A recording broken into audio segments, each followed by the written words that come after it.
দ্বিতীয় স্থান অধিকার করেছে মোহাম্মদ মুস্তাকিম। তৃতীয় স্থান অধিকার করেছে আব্দুল সামাদ।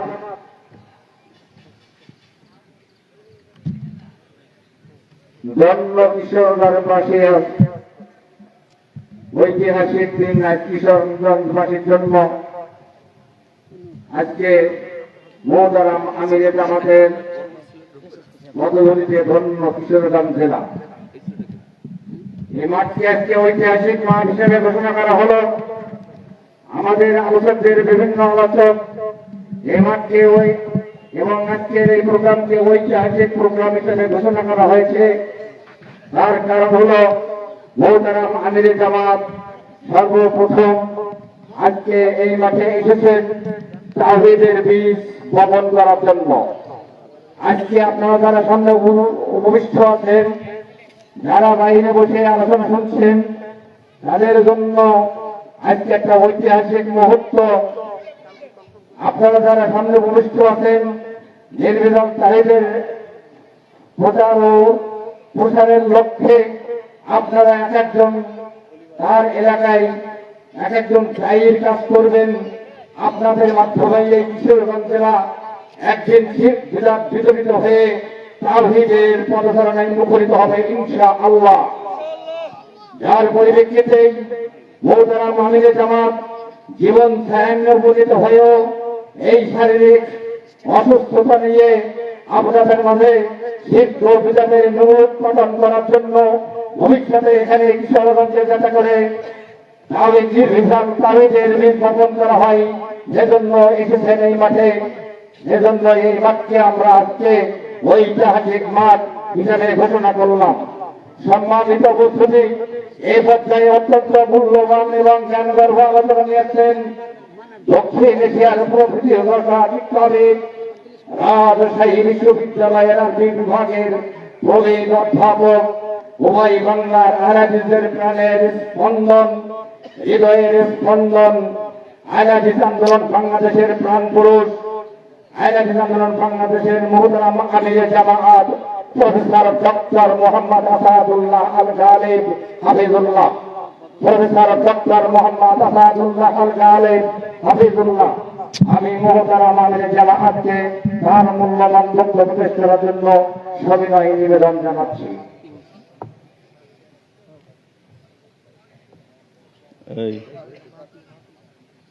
হাফেজাহুল্লাহ বলা শেখো, হাফেজাহুল্লাহ। আসসালামু আলাইকুম ওয়া রাহমাতুল্লাহি ওয়া বারাকাতুহু। নাহমাদুহু ওয়া নুসাল্লি আলা রাসূলিহিল কারীম, আম্মা বা'দ।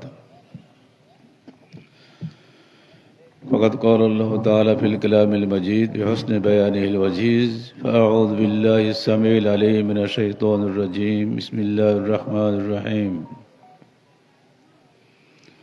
وإلهكم إله واحد فمن كان يرجو لقاء ربه فليعمل عملا صالحا ولا يشرك بعبادة ربه أحدا. وعن ابن مسعود رضي الله تعالى عنه قال: قال رسول الله صلى الله عليه وسلم: بدأ الإسلام غريبا سيعود كما بدأ فطوبى للغرباء. قالوا: متى يا رسول الله؟ من هم يا رسول الله؟ قال: الذين يصلحون إذا فسد الناس. رواه أحمد بإسناد صحيح. যাবতীয় প্রশংসা আল্লাহ পাকের জন্য, যার মেহেরবানিতে জীবনের সর্বপ্রথম কিশোরগঞ্জের এই মাটিতে আমরা পা রেখেতে এবং সঙ্গে সঙ্গে দারুস সালাম এই মাদ্রাসা সালাফিয়ার প্রাঙ্গণে আপনাদের সঙ্গে মিলিত হওয়ার সুযোগ অর্জন করেছি। সেজন্য আল্লাহ পাকের দরবারে জানাই লাখো সিজদা শুকর, আলহামদুলিল্লাহ। একটা সমাজকে গড়ে তুলতে গেলে যে বিষয়গুলি প্রয়োজন, তা প্রথম হলো শিক্ষা।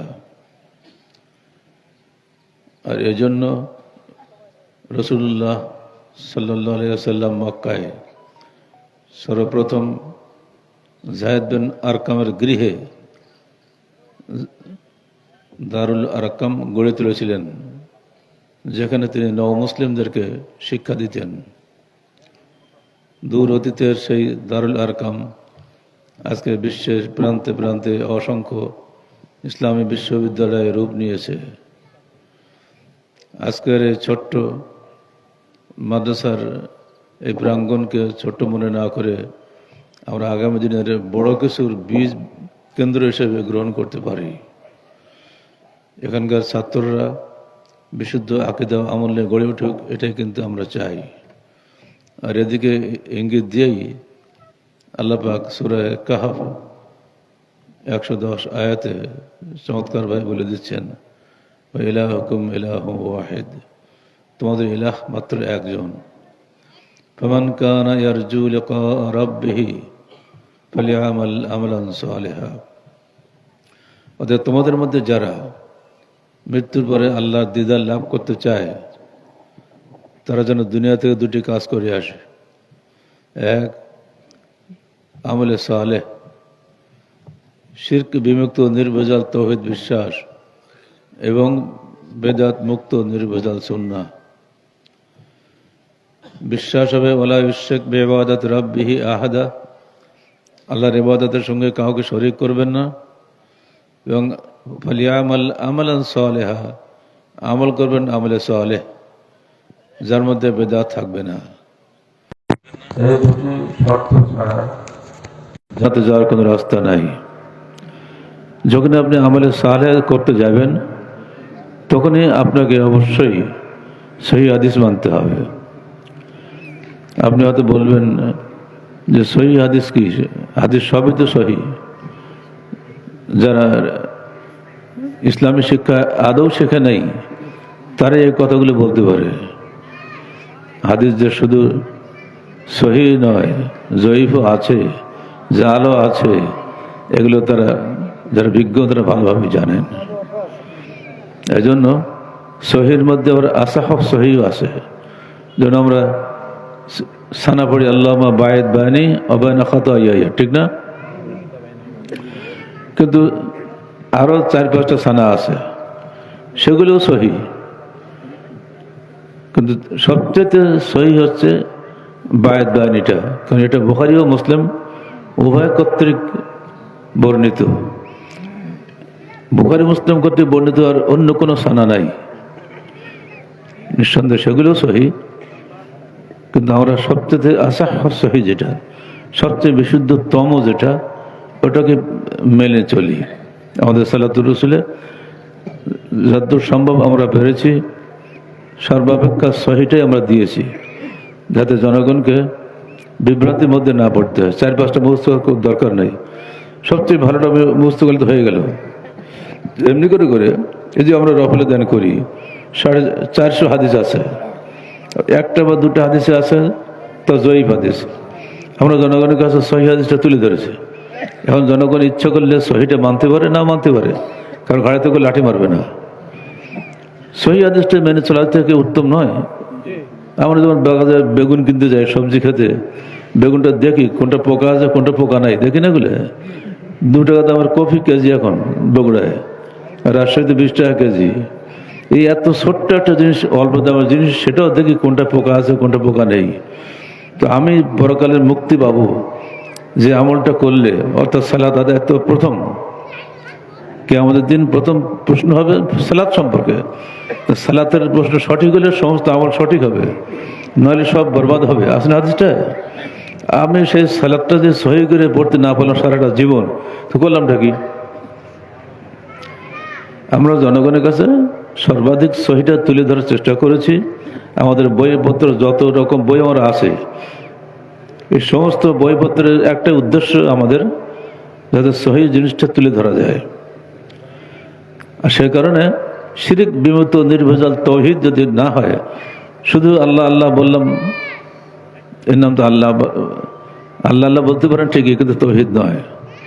তাওহীদ হবে যার জবানে, কলমে, আকীদায়, বিশ্বাসে সর্বত্র স্রেফ আল্লাহর বিধান চলে, আল্লাহর স্মরণ চলে।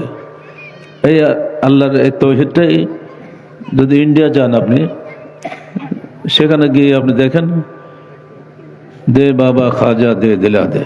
খাজা বাবা দরগা যারা যায়, আলমদের একটা গল্প আছে না, একজন যে সেখানে বলতেছে খাজা তুমি আমাকে দাও, আমার অনেক, তা কাকতি মিনতি করে বলছে। একজন আলম সেখানে ছিলেন, উনি খেপে গেছেন, মেরেছে মুখে একটা থাপ্পড়, এই বেটা খাজাকে দিতে পারে নাকি, ও তো মরে গেছে। তখন বলছে কি দেখেন যে মেরা খাজা कैसे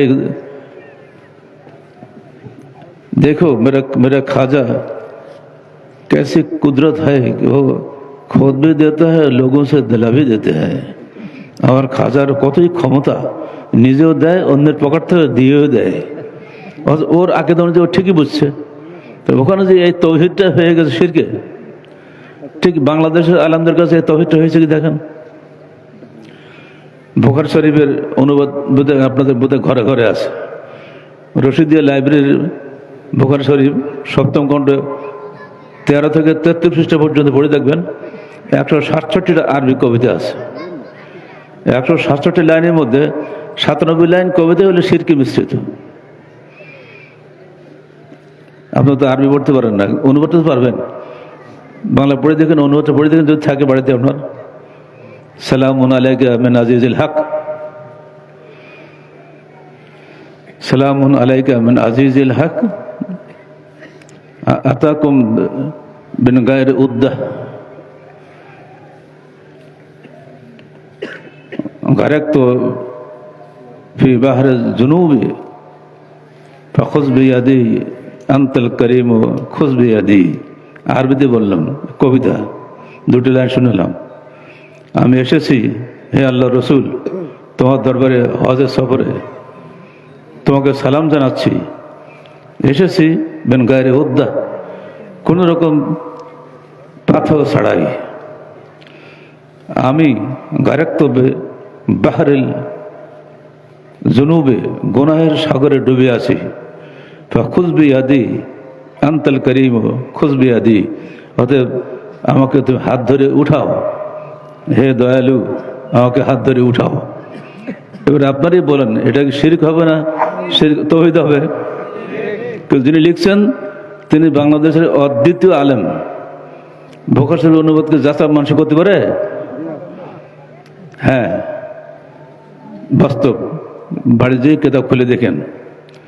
আল্লাহ পাক আমাকে কারাগারে নিয়ে গেছিলেন, সেখানে বসে এগুলো পড়ার তৌফিক হয়েছে আমার, নইলে এসব বই তো আমার বাড়ি থাকার কথা না। আমি ওই খণ্ডটা কিনে রেখে দিয়েছি বাসায়, যদি কেউ চ্যালেঞ্জ করে আমি দেখাতে পারবো। ওটা হলো ইন্ডিয়ান তৌহিদ, দে বাবা খাজা দে দিলা দে। এটা হলো বাংলাদেশি তৌহিদ, খুয বিয়াদি খুয বিয়াদি, ইয়া কি বলে ওটার নাম, মিন আজিজিল হক। আজিল হকটা কে চিনেন? চিনতে বাদ থাকার কথা না, যারা জ্ঞানী মানুষ। তার ছেলের নাম কি বলতে পারেন? সব্যনাশ, তা তো সবাই জানিয়ে ফেলছেন আপনারা, তাকে লুকানো গেল না। এরা যদি কখনো বাংলাদেশে ক্ষমতা যায় তো সবার আগে আপনার খুয বিয়াদি করবে, আপনার হাতটা আগে ধরবে, বেটা আহলে হাদিস ঢোকো কারাগারে। কথা বলছেন? আলমবেরা নারাজ হবেন না, এগুলি একেবারে বাস্তব। শিরকের এই যে ব্যাখ্যা, এটাকে আল্লাহ রসুল দিয়েছিলেন আপনারা বিশ্বাস করেন? তিনি আরবদের শিরক থেকে কিভাবে মুক্তি দিলেন? কুলু লা ইলাহা ইল্লাল্লাহ তুফলিহু। আর আরবরা কি বলল? সমস্ত এলাহা বাদ দিয়ে একটা এলাহা ধরবো, এটা হতেই পারে না। আজাল আলহাত ইলাহা ওয়াহিদা ইন্না হাযা লা শাইউন ইরাদ। কি বলে মোহাম্মদ? এতগুলো এলাহা আমাদের থাকতে, 360টি দেবদেবী থাকতে, ওখানে বলে একটা এলাহার অনুসরণ করো তাহলে হবে। সেই মদিনার, সেই মক্কার সেই তৌহিদ আর বাংলাদেশের তৌহিদের পার্থক্য কি হলো? সেখানে মূর্তি পূজা ছিল, এখানে মূর্তির বদলে কবর পূজা আছে। মূর্তি শুনতে পারে না, বুঝতেও পারে না, বলতেও পারে না, শোনাতেও পারে না। কবরে যিনি আছেন তিনি মৃত, তিনি শুনতেও পারেন না, শোনাতেও পারেন না। তো মূর্তি আর কবরের ফারাকটা কি? একই হচ্ছে না? এই কথাটা বলি তো আপনি নারাজ হয়ে যাবেন। আগামীকালকে আমাদের প্রোগ্রাম ছিল সিলেটের দরগা পাশেই তো না, আমার তো অপরাধ হয়ে গেল। সেখানে পুলিশ কমিশনার বাহাদুর না করে দিয়েছেন যে না ওনারা আসলে তো আমাদের সব নষ্ট হয়ে যাবে, অবস্থা খারাপ হয়ে যাবে। মানে আকিদায় ঘা দেওয়া কোনো কথা বলা যাবে না। অথচ মুখে বলা হচ্ছে বড়াই করে আমরা গণতন্ত্র প্রতিষ্ঠা করার জন্য জীবন দিচ্ছি। আচ্ছা আপনি বলেন, গণতন্ত্র প্রতিষ্ঠার জন্য শুধু বিএনপি কালকে বলেছে আমার 550 কর্মী নিহত হয়েছে, এর একটাও কি জান্নাতে গেছে? কোন আছে হাদিস কোরআন যে গণতন্ত্র প্রতিষ্ঠায় নিহত হলে সে জান্নাত যাবে? পারলে একটা দেখেন তো আমাকে, পানকে কোথাও। গণতন্ত্র মানে কি?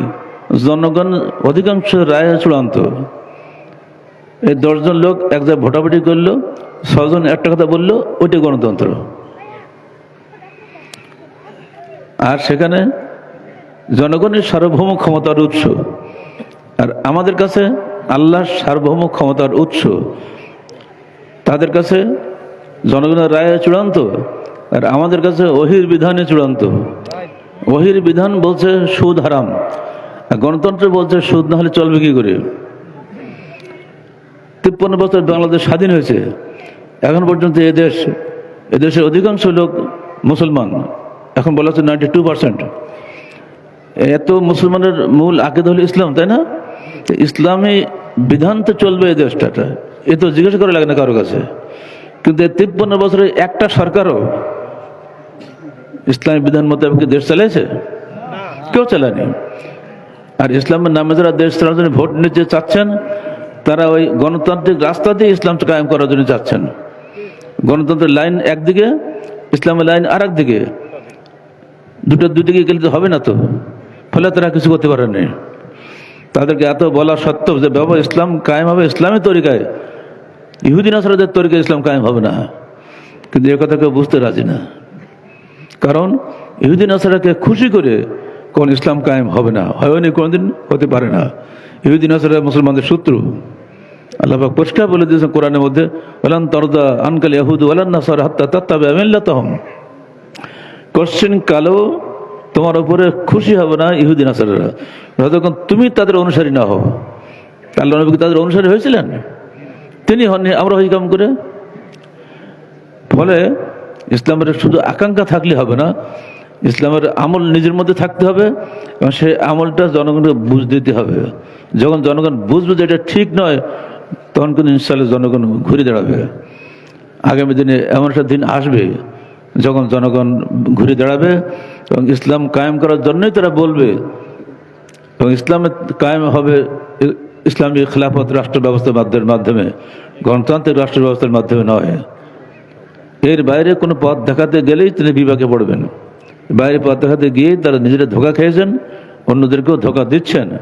আমরা তীব্র প্রতিবাদ করছি। ইসলাম কায়েম করতে গেলে অবশ্যই আপনাকে ইসলামের তরিকায় কায়েম করতে হবে, যেভাবে আমার রসুল করেছিলেন।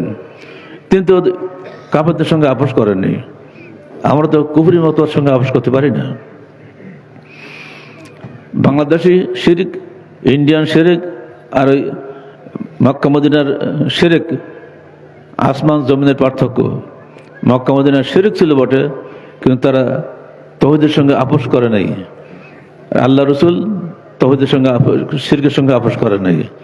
আর আমরা আপোষ করে শিরকের সঙ্গে আপোষ করে শিরকে উৎখাত করতে চাচ্ছি, ফলে আমরা ব্যর্থ হচ্ছি। আমরা জনগণের কাছে এটি বলতে চাই, আহলে হাদিস আন্দোলন বাংলাদেশ তার সার্বিক জীবনে পবিত্র কোরআন ও সহিহ হাদিস অনুযায়ী জীবন গড়তে চায়। তবে হ্যাঁ, আপনারা সংখ্যাকে গুরুত্ব দিচ্ছেন বেশি, অত ইসলাম সংখ্যাকে গুরুত্ব দেয় না। আল্লাহ রসুল বলছেন, বাদা আল ইসলাম গরিবান সাইয়াউদু কামা বাদা। ইসলাম এসেছিল গুটি কয়েক মানুষের মাধ্যমে না প্রথম দিকে। যেদিন ওমর মুসলমান হলেন মাত্র 40 জন, চিন্তা করতে পারেন, মাত্র 40 জন, কত কম। যদি বলা হতো সংখ্যার ভিত্তিতে ইসলাম কায়েম হবে, তাহলে জীবনের সংখ্যার ভিত্তিতে কায়েম হতো না। আল্লাহ নবী যখন মারা গেলেন, সারা পৃথিবী কুড়ি, তখন 1,40,000 লোক। বিদায় হাজার ভাষণে কোন রাতে আসছে 1,40,000, কোন রাতে আসছে 1,30,000, কোন রাতে আসছে 1,20,000। এই কটা লোক দিয়ে কি ইসলাম কায়েম হবে, কি কল্পনা করা যায় নাকি?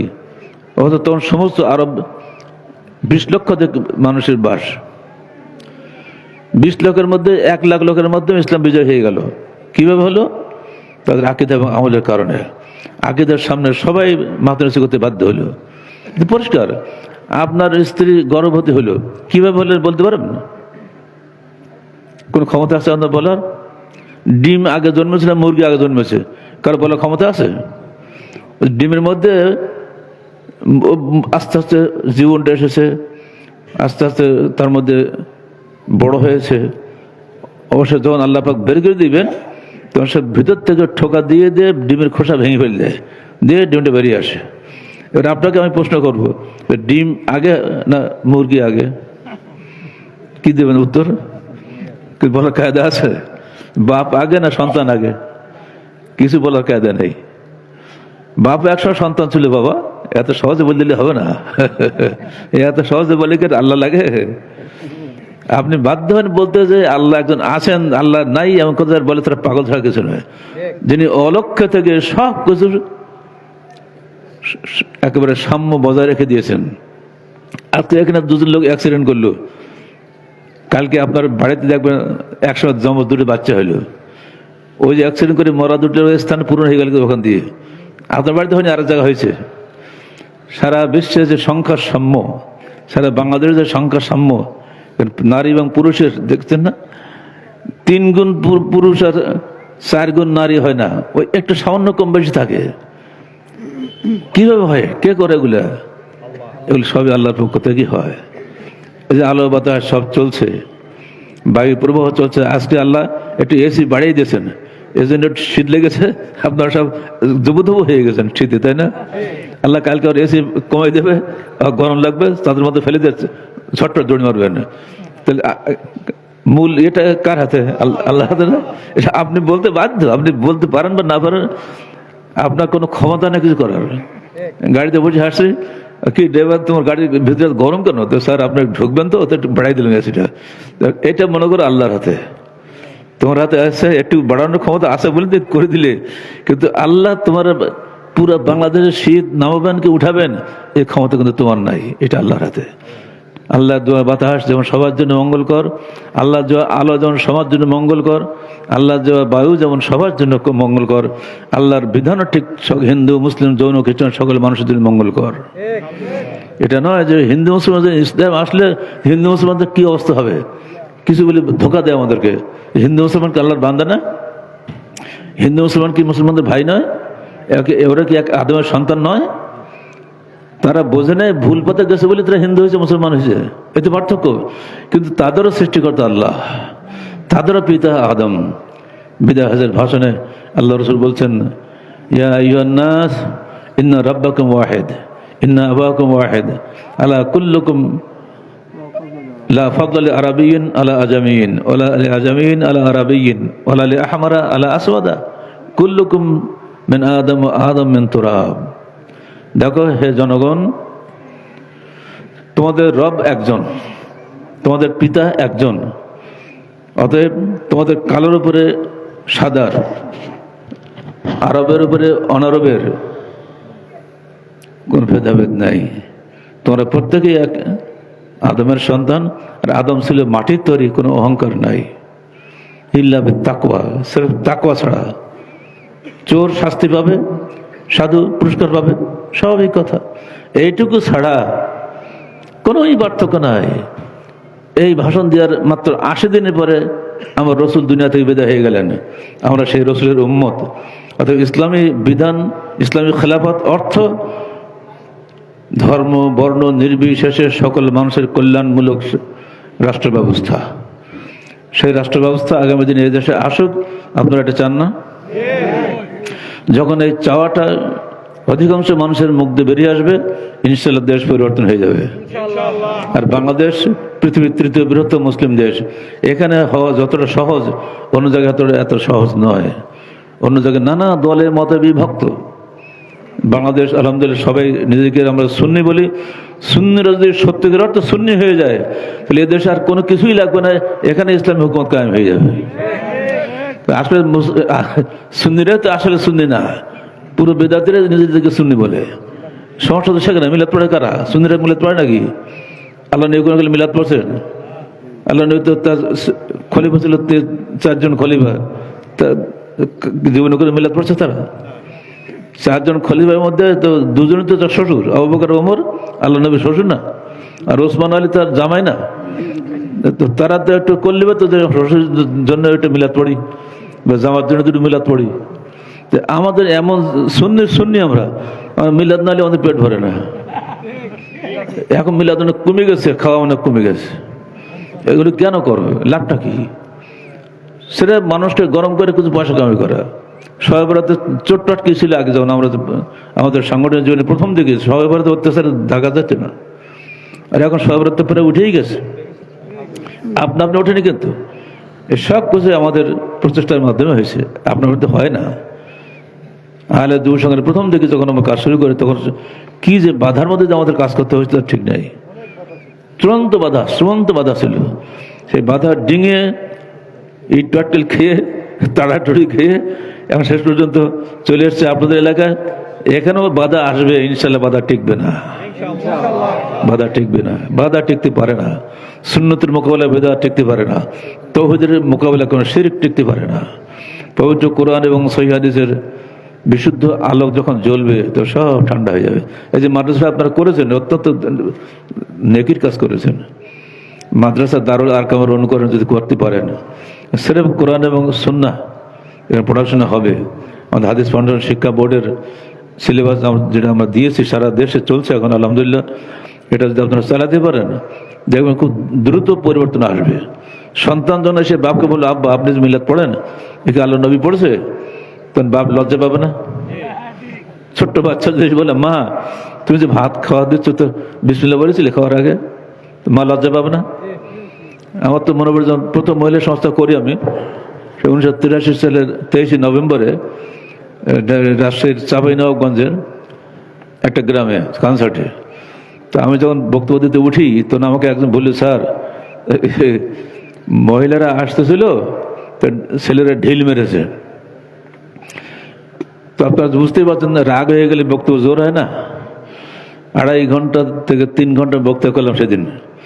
আর আমি বলে আসলাম, আগামী বছর আমি আবার এখানে আসবো, এই মাঠে আমি কমপক্ষে 2000 বোরকাওয়ালা মহিলা দেখতে চাই। ঠিকই পরের বছর সেই সময় গেছি, ওই মাসে 2500 মহিলা বিল দিয়ে আইল দিয়ে সমস্ত মাঠ দিয়ে আসতেছে, একই ড্রেস পরে। সে দৃশ্য এখন ফেরেশতার মতো এখনো পর্যন্ত সব ভাসতেছে আমার। চাইছিলাম 2000, হয়ে গেছে 2500। তো চেয়ারম্যান সাহেব বলছে, আপনি কি কোনো মন্ত্র জানেন? আমি কেন? আপনি থাকেন রাজশাহী, প্রায় 100 কিলোমিটার দূরে, এইখানে এই পরিবর্তন হলো। এই সেতারা, এই জাকেরা, এই তাসলিমা, এরা কোথায় ছিল? আপনি নাম ধরে ডাকছেন, এই জাকেরা তুমি দর্শক কোরআন দাও, এই তাসলিমা তুমি দর্শক হাদিস দাও। ওরা দিব্য দর্শক কোরআন দিচ্ছে, দর্শক হাদিস দিচ্ছে পর্দার পাশ থেকে, আর আমরা শুনছি। আমরা করলামটা কি সারা জীবন? আমি তো না পারলে আমি কি করবো? আপনারা করেন আপনাদের টেকনিকে, আপনাদের টেকনিক আলাদা, আপনার ক্লাসে যেয়ে বসতে হয়, আর আমার তো ক্লাস লাগে না।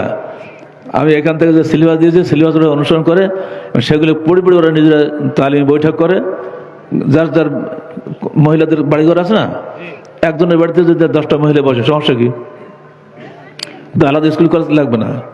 সংগঠনের যে আমাদের যে তালিম বৈঠকগুলো হয়, এগুলো যদি আপনারা মহিলাদের মধ্যে চালু করেন, পুরুষরা পুরুষদের ঘরে বসবে, মহিলারা মহিলাদের ঘরে বসবে, সেখানে একটা মহিলা যদি গড়ে ওঠে, ইনশাল্লাহ সমাজ গড়ে উঠবে আস্তে আস্তে। আলাদা বিল্ডিং করার কত সময় লাগে না। এখন মাদ্রাসাগুলি লাগছে কেন? ছেলেদের সংখ্যা বেশি, বাচ্চাদের সংখ্যা বেশি এখন হয়েছে। তাদেরকে এনে এক জায়গায় শেখাতে পারলে পরিবেশ পায়, পরিবেশে মানুষ গড়ে। আর এই জন্য মাদ্রাসা আলাদা ঘর বানাতে হয়, তাতে সুবিধা হয়। তো একই সঙ্গে ছেলে এবং মেয়েদের পৃথক প্রতিষ্ঠান হওয়াটা ভালো ছিল। যদি সম্ভব না হয়, আপাতত ছেলেদেরকে আমরা গড়ে তোলেন। আমরা রাজশাহীতে 2টা পৃথক প্রতিষ্ঠান করার সুযোগ আল্লাহ পাক আমাদের দিয়েছেন। ওখানে একই সঙ্গে এটা হচ্ছে, অনেক জায়গায় এগুলো হচ্ছে, আস্তে আস্তে গড়ে উঠবে। শিক্ষার মাধ্যমে সমাজ পরিবর্তন হয়, এটাই আমি বলছি মূলত কথা। আর তাবলীগের মাধ্যমে বাল্লাগু আন্নী আলো আয়া, একটা আয়াত জানলে পৌঁছে দেওয়া। এই যে আপনারা দাওয়াতি মজলিসটা করেছেন, এটা পৌঁছে দেওয়ার জন্য তো আপনারা করেছেন। তো এটার মাধ্যমেও পরিবর্তন হয়। যদি আজকে আপনাদের বক্তব্য শুনে আপনাদের মধ্যে কিছু প্রাণ সঞ্চার হয়, তো ইনশাআল্লাহ দেখবেন পরিবর্তন আসবে। আর ওইটাই আল্লাহ রসুল বলছেন, ইসলাম শুরু করেছিল নিঃসঙ্গ অবস্থায়, আবার সেই অবস্থায় ফিরে আসবে। ফাতু বলিল গোরাবা, সেই নিঃসঙ্গ যাত্রীদের জন্য জান্নাতের সুসংবাদ রইল। জিজ্ঞেস করা হলে আল্লাহ নবী কারা তারা? তিনি জবাব দিলেন, আল্লাহ যিনি ইসলাহুনা মা ইজা ফাসাদান নাস, যখন সমাজ নষ্ট হয়ে যায়, ফাসাদ হয়ে যায়, তখন যারা সমাজকে সংস্কারের চেষ্টা করে, সেই গুটিকয়েক লোকদের মধ্যে ইসলামটা সীমিত হয়ে যাবে। সেই সমাজ সংস্কারের দাওয়াত নিয়ে কিন্তু আপনাদের এখানে আমরা এসেছি। আপনারা কি সংস্কার করতে রাজি আছেন? পাড়ায় প্রতিবেশীতে বহু কুসংস্কার আছে, সব নাম ধরে ধরে বলার কি এখন সময়? যে আমার চাইতে আপনারা বেশি জানেন। দয়া করে এগুলো থেকে নিজের পরিবারকে বাঁচানোর চেষ্টা করুন। ও আনফুসাকুম ওয়া আহলিকুম নারা, আল্লাহ পাক বলছেন তোমরা নিজেদেরকে নিজেদের পরিবারকে জাহান্নামের আগুন থেকে বাঁচাও। জাহান্নামের আগুন থেকে বাঁচার দায়িত্ব তো আল্লাহ পাক আপনাকেই দিয়েছে সরাসরি। আমরা সকলে মিলে এই চেষ্টাটা করি। আসুন আপনি বাড়িতে ফিরে যান, যে দেখুন মা বোনদের মধ্যে কোন কোন জিনিসটা কুসংস্কার আছে। সহজে আপনারা তো বলবেন যে বড় কথা আপনারা বলবেন, খালি বোরকা নিয়ে কথা বলেন, কথা ঠিক না। বোরকাটা কেন? এই জন্য যে মা বোনদেরকে আল্লাহ পাক সৃষ্টি করেছেন খুব আকর্ষণীয় রূপে, এই জন্য তাদেরকে ওটা ঢাকতে হবে, আবৃত্তি করাটাই হল বড় সুন্নত। এ বিষয়ে আমাদের লিখিত বই আছে, দেখবেন। আমরা মা বোনদের জন্য 10টা হেদায়েত লিখে দিয়েছি। কেন আমরা বড় হেদায়েত হলো মা বোনরা সবসময় পর্দা থাকবেন। পুরুষেরা প্রকাশ্য, মা বোনরা অপ্রকাশ্য, কিন্তু দুজনকে ছাড়া চলতে পারবে না। হুন্না লেবাসুল্লাহ আনতুম লেবাসুল্লাহ হুন্না, নারীরা হলো পুরুষদের লেবাস মানে পোশাক, আর পুরুষ হলো নারীদের পোশাক। পোশাক যেমন ছাড়া মানুষ চলতে পারে না, পরস্পরের সহযোগিতা ছাড়া চলতে পারে না। নারী থাকবে ঘরে, পুরুষ থাকবে বাইরে। এটা আপনি বলেন আর না বলেন, অটোমেটিক এটা হয়ে আসছে, চিরকাল চলছে, এটাই চলবে। এই বিপরীত তারাই করতে গেছে, তারা ফেল করেছে, সমাজ ধ্বংস হয়ে যাবে। সারা বিশ্ব আজকে চলছে নগ্ন সভ্যতার দিকে। আপনার পরিবারে যদি ওই ছোঁয়া লাগে, বস্তুবাদী শিক্ষা যদি চলে আসে, তাহলে আপনার পরিবার ধ্বংস হয়ে যাবে। এর জন্য বিদেশে যারা থাকে তারা কিন্তু শান্তি পায় না। দেখেন তারা ঠিক চলে আসে নিজ দেশে, বিষয়টা খেয়াল রাখবেন। এছাড়া আরও অনেক কিছু আছে যেগুলো মা বোনরা ভালো করে জানেন। আমার তো প্রায় প্রতিদিনই আমাকে এই অভিজ্ঞতার সম্মুখীন হতে হয়। আমার বাসাতে সবসময় মহিলাদের বৈঠক চলছেই। মূল বৈঠক হয় প্রতি সপ্তাহে একদিন মঙ্গলবারে। সেই আমার অ্যারেস্ট হওয়ার আগের দিন ছিল মঙ্গলবার, পরের সপ্তাহ ছিল মঙ্গলবার, কিন্তু কখনোই একটা সপ্তাহ মিস আজ পর্যন্ত যায়নি। মহিলাদের বৈঠক ঠিকই হয়ে যায়। মহিলারা আসে, তাদের মনে কথা বলে। অনেক গোপন কথা আছে তারা অন্যদের সামনে বলতে পারে না, তবে মহিলারা নিজেদের মধ্যে এগুলো বলার সুযোগ পায়। আর সেখানে যদি আপনার উত্তরটা তারা পেয়ে যায়, তাহলে ওই মহিলাদের মাধ্যমে সমাজ জাগবে না। এই সুযোগটা আপনারা করেন। আপনার মেয়েকে বিয়ে দেওয়ার আগে তাকে শেখান কি কি জরুরি তার জন্য। কোরআনে সূরা নূরের 30 এবং 31 দুটো আয়াত আপনারা পড়বেন বাড়ি গিয়ে। আমাদের কোরআন অনুবাদ বেরিয়ে গেছে, তফসির বেরিয়ে গেছে, এগুলো সব কিনতে হবে আপনাকে। সে মৌলিকভাবে প্রথমে এসেছে পুরুষদের সম্পর্কে, কুল্লিল মুমিনিনা ইয়াগুদ্দু মিন আবসারিহিম, তুমি পুরুষদেরকে বলে দাও তারা যেন মাথা নিচু করে, দৃষ্টি অবনত করে। তাহলে পুরুষকে আগে পর্দা করার কথা বলা হচ্ছে না। এরপরে 31 আয়াত আল্লাহ বলছেন কুল্লিল মুমিনাতি ইয়াগুদ্দু মিন আবসারিহিন্না, তুমি মহিলাদেরকে বলে দাও তারা যেন তাদের দৃষ্টি অবনত করে। বোঝা যাচ্ছে প্রথমে বলা হচ্ছে পুরুষদেরকে, কারণ পুরুষরা সমাজ পরিচালনা করে। পুরুষ যদি বেহায়া হয় তার বউ বেহায়া হবে। একজন পুরুষ যদি বেহায়া না হয়, আগে আল্লাহ পাক পুরুষদের ধমক লাগাচ্ছেন। কোনো বাড়িতে প্রবেশ করতে গেলে লা তাদখুলু বুয়ুতান গায়রা বুয়ুতিকুম হাত্তা তাস্তানিসু, কোনো বাড়িতে গায়ের মাহরাম বাড়িতে ঢুকতে গেলে আগে তাদেরকে সারা শব্দ করো। ওয়াতুসাল্লিমু আলা আহলিহা, বাড়িওয়ালার প্রতি সালাম করো। একবার দুবার তিনবার সালাম দিলে যদি তোমাকে কোনো উত্তর না পাও তাহলে ফেরত চলে আসে।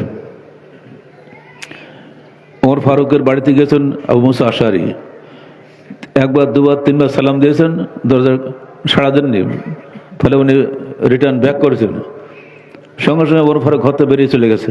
এই আবু মুসা, তুমি ঢুকলে না কেন? তো আপনি সালাম উত্তর দিলেন না কেন? কোথায় পেলে তুমি হাদিস? চলেন তুমি না বলা বন্ধু ছাড়বো না আমি। চলে গেল। সমস্যা উবাই বিন কাব বললেন এবং আরো অনেকজন বললেন, হ্যাঁ হে ওমর ফারুক, এই হাদিস আছে, আল্লাহ রাসূল বলেছেন ফেরত চলে আসো। তাই তুমি যদি বলতে না পারতে আমি তো ওকে পিটি সাহায্য করতাম। ওমর তো বোঝেন তো, ওমর ভয় তো শয়তান সেই এলাকা যায় না। আল্লাহ নবী বলতেন ওমর যে রাস্তা যায় শয়তান সে রাস্তা যায় না। তো 3 বার বলার পরও ফিরে গেল কেন? দলিল দিতে না পারলে অবস্থা খারাপ হয়ে যেত। এটি যে প্রতিটি ব্যাপারে হাদিস কোরআন তলাশ করাটা, এটা হলো মুসলমানদের স্বভাব। এখন তার বিপরীত হয়েছে কি, কোন ফেকার বইতে আছে তাই বলো, কুদুরি, সরবেকা, হেদায়া, এইসব কেতাব নাম বলতে হবে। আসল কেতাব হাদিস কোরআন নাম বলা হবে না। উল্টে গেছে না, পুরো রুচি পাল্টে গেছে। রুচি পাল্টাতে হবে। ফেকা তো মানুষের তৈরি করা, আর হাদিস তো মানুষের তৈরি না, তো আল্লাহর ওহী, এর সঙ্গে তার সম্পর্ক আলাদা। আপনি তো যুক্তি দেবেন হাদিস কোরআন ঘেটেই তো ফাঁকা তৈরি হয়েছে, যে না দুধ আর ঘোল কখনো এক নয়। দুধ ঘটে ঘটে ঘোল হয়, ঘোল ঘটালে সে মাখন হয়, কিন্তু মাখন আর দুধ আর ঘোল এক দরে বিক্রি হয় না। দুধ খাঁটি, অতএব আপনি ওখানে চলে যাবেন না। আল্লাহ রসুল আপনাকে বলে নাই যে তুমি এই দুটি বাদ দিয়ে আর দিয়ে চলে যাও। কোরআন সুন্নাহ বলা হয়েছে। মৃত্যুর সময় তিনি ওসিয়ত করে যাচ্ছেন যে আগামী বছর হয়তো আমি তোমাদের সঙ্গে হজ করতে পারবো না, তবে আমি তোমাদেরকে বলে যাচ্ছি, তারাকতু ফীকুম আমরান লান তাদুল্লু মা তামাসসাকতুম বিহিমা কিতাবুল্লাহ সুন্নাতুন নবিহি। আমি রেখে যাচ্ছি তোমাদের কাছে দুটো যে বস্তু, যতদিন তোমরা এই দুটি বস্তু আঁকড়ে থাকবে ততদিন তোমরা পথভ্রষ্ট হবে না। তিনি বলেন 3টা বা 4টা বলেন। দুর্ভাগ্য এগুলো পরবর্তীকালে মোল্লা আলী কারি হানাফি, আল্লামা তিবি ইরাকি এবং আমাদের নূর মোহাম্মদ আজমি, যারা মেশকাতের অনুবাদক, যারা লেখাপড়া জানেন তারা সবাই এদের নাম জানেন। তিবি এসে ব্যাখ্যা করলেন, এর অর্থ সুন্নতে আদেলা অর্থ হচ্ছে কি বলে ওটাকে, রায় আইল কেয়াস ও রায়। উনি ব্যাখ্যা দিয়ে দিলেন। তার অনুকরণে পরবর্তীকালে এসে মোল্লা আলী কারি হানাফি একই ব্যাখ্যা দিলেন। তার অনুকরণে বাংলাদেশের নূর মোহাম্মদ আজমি মেশকাত অনুবাদ করার সময় তিনিও ঠিক একই ব্যাখ্যা দিলেন। এবং তিবির মতন বড় জ্ঞানী আলী কারি হানাফি সাহেব মেরকাতের যিনি লেখক, তাদের মতো জ্ঞানীরা যদি এই ভুলটা করে থাকে, তাহলে আমাদের কি করা আছে বলেন? এবার আমরা যে মেশকাত হাত দিয়েছি, আমি গত কালকে পর্যন্ত প্রথম থেকে 270টা হাদিস ফাইনাল করে আসলাম। আমি হতভম্ব হয়ে গেল, তাঁরা এই ভুলটা সেই অনেক আগেই করে এসছেন, যে জন্য তার দেখা দেখি তাদের শিষ্যরা বাংলাদেশের চালকে ফেলেছে এই ফেকাগুলো। ফেকা থাকতো না। ঠিক অমনি হকিকত, তরিকত, মারিফাত, শরিয়ত আছে না, এই 4টাও করেছে মোল্লা আলী কারি হানাফি তার ওই জগৎ বিখ্যাত গ্রন্থ মেরকাতের মধ্যে। তিনি ব্যাখ্যা দিতে গিয়ে এত বেশি ব্যাখ্যা দিয়ে ফেলেছেন যে এই 4টা জিনিস যদি জানে কেউ, তাহলে তিনি শরীয়তের মগজে চলে যাবেন। ইসলামের মূল মগজ আছে নাকি আবার আলাদা। তো হকিকত হলো মগজ, তরিকত হলো ওই মগজের যাওয়ার রাস্তা, আর শরীয়ত মানে তো ওকে বলে সোবড়া, আর মারিফাত মানে একেবারে মগজে ঢুকে গেলে যা থাকে সেটা শ্বাস। এই যে ভাগ ভোগ করে শরীরকে 4টি ভাগ করে ফেলেছে। এখন সেই শ্বাসের মধ্যে ঢুকতে গিয়ে ফানাফিল্লা, বাকাবিল্লা ইত্যাদি যত জিকির ফিকির হচ্ছে না আজকাল পুরীর দরকারে, মূলে কিন্তু ওইখানে ওই যে আল্লাহ মোল্লা আলী কারি হানাফি মেরকাতের মূল ওখানে। ওইগুলো পড়েছেন যারা বলে আমরা কিছুই পড়ে মেশকাত পড়েছি, মেশকাত পড়ে গিয়ে এগুলো যারা পড়ে আসে সেই সমস্ত আলামরা কিন্তু এগুলো সর্বনাষ্ট দিয়ে চলে গেছে। এইগুলো এখন আমাদের লেখার মধ্যে প্রতিবাদ আসতেছে। আমার বই না বরণী পর্যন্ত আপনারা প্রতিবাদগুলি পাবেন না। এখন আমি কালে এমনি বলে যাচ্ছি। ঠিক হাদিস আসছে যে 40টা হাদিস মুখস্থ করলে কিয়ামতের মাঠে তিনি আলেম হিসেবে আলেমদের সঙ্গে এক কাতারে তিনি উঠবেন, পুনরুত্থিত হবেন তিনি, এবং আলেমদের সঙ্গে আল্লাহ পাক তাকে সম্মান করবেন। আল্লাহ রসুল নিজে তাদেরকে সুসংবাদ জানিয়েছেন। এর ব্যাখ্যা দিতে গিয়ে কত জনে যে বই হাদিস আরবাইন লিখেছে তা ঠিক নেই, এবং ইমাম নববী পর্যন্ত হাদিস আরবাইন লিখছেন, অথচ এর বেসিসটা খুবই দুর্বল, হাদিসটা জয়ীফ। কেউ কেউ বলছে এটা বেশি বেশি হাসান লে গায়রিহি। এই দুর্বল ভিত্তির উপরে নির্ভর করে 40 হাদিসে বলে বহু বই বেরিয়েছে, এবং তার উপরে বহু মেহনত চলছে। তা আমি মনে করছি কি জানেন, 40 হাদিস আমিও লিখবো, কিন্তু সবটা সহি হাদিস দেবো, 40টা মুখস্থ করে ভালো করি। বুদ্ধি কি, 40 হাদিসে ইমাম নববী পর্যন্ত বই লিখছেন, হাদিস আরবাইন। শেখ ওসাইমিন পর্যন্ত এর ব্যাখ্যা লিখছেন, সারা লিখছেন। এগুলো অনেক কিছু ব্যাপার আছে যেগুলোর মূল আমরা জানি না। যারা আলেম তারাই জানেন, কিন্তু তারা এগুলো বলেন না। বললে শবে বরাতের দাওয়াত পাবেন না, মিলাদের দাওয়াত পাবেন না, কুলখানির দাওয়াত পাবেন না। মৃত্যুর পরে যতগুলো বেদাত হয়, কোনো বেদাতে তাদেরকে কেউ ডাকবে না। আর এটা আলেমদেরকে, বিশেষ করে যারা আমরা সমাজে লিড দিচ্ছি, আমাদের দায়িত্ব অনেক বেশি। আল্লাহ পাক বলছেন, আল্লাহ কুল্লুকুম রাইন ওয়া কুল্লুকুম মাসউলুন আন রাআতিহি, তোমরা প্রত্যেকেই দায়িত্বশীল, তোমরা স্ব দায়িত্ব সম্পর্কে আল্লাহর নিকট জিজ্ঞাসিত হবে, তাই না? যিনি যত বেশি জানেন তাকে বেশি জিজ্ঞাসা হতে হবে না? সাধারণ মানুষ তাদের অনুসরণ করে। অর্থাৎ আমাদেরকে যারা আমরা সংগঠন করছি, তাদেরকেও সংগঠনের বিষয়গুলি চিন্তা করতে হবে। তারা অত্যন্ত বড় দায়িত্বশীল। বন্ধুবর ভাই মাওলানা নুরুল ইসলাম সাহেব, অধ্যাপক নুরুল ইসলাম সাহেব, উনি তো আমার মনে হয় উনি একাই কাজ করতেন এলাকায়। দূর থেকে গেলে শুনে আর বুঝি, ওনার কথা শুনে অনুভব করি যে এই লোকটা পাগলের মতো কাজ করছে।